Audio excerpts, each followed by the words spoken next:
сите години работевме честно, транспарентно, почетно и со план. Успеавме да ја разложиме општината, да ја направиме ликвидна и финансиски стабилна, а во исто време да градиме од двориште до Берово и од Берово до Митрошинци. И тоа градевме капитални објекти во интерес на сите граѓани на општина Берово. Градевме и во Смојмирово почитувани присутни. Еден од капиталните проекти кој се реализираше во овој 4-годишен мандат, а го подобри квалитетот на живот на жителите од селото е улицата од регионалниот пат до црквата во селото. Подпишен е договор и во тек е реализација и реконструкција на главната улица Маршал Тито во селото. Направен е дел од водоводната линија во селото, подобрено јавното осветлување.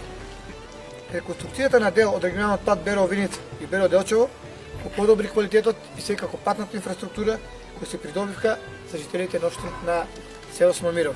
Освен во инфраструктурата, вложувавме и во подобрување на комуналната инфраструктура и подобривме капацитетите на јавното комунално предпријатие. Набавивме нови возила, што исто така влие во подобрување на квалитетот на комуналните услуги, а во тек е набавка и веќе за известно време ќе бидат поставени нови контейнери на подајчето на општина Берово од Митрошинци до двориште.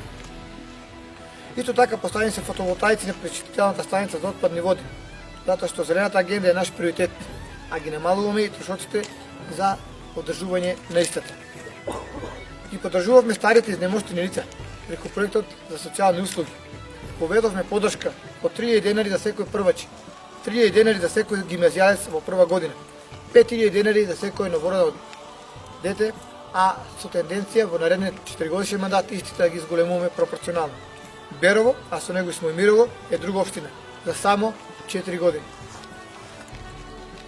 До сега мојата кампања водев презентирајќи ги успешните проекти, реализирани во претходниот мандат и плановите за следниот 4-годишен мандат.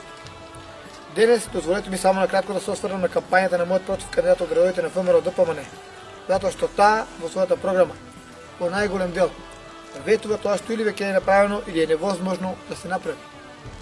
Например, за Мачево ветува изградба на фекална канализација, а не се информирала дека веќе за истата имаме склучен договор и за кратко време со пренамена средствата од програмата ТАФ, за ТАФ аеродромот, истата ќе почне со реализација. Почитувани смојмирци, во рамките на програмата за подобро утре, за нас и за идните генерации, за поквалитетен живот на сите наши граѓани, ве повикувам на 17 октомври да излеземе на избори и да го заокружиме бројот 12 за советничката листа чиј носител е професорот Стево Суџуковиќ и за 12 за листата за градоначалник Звонко Пекевски.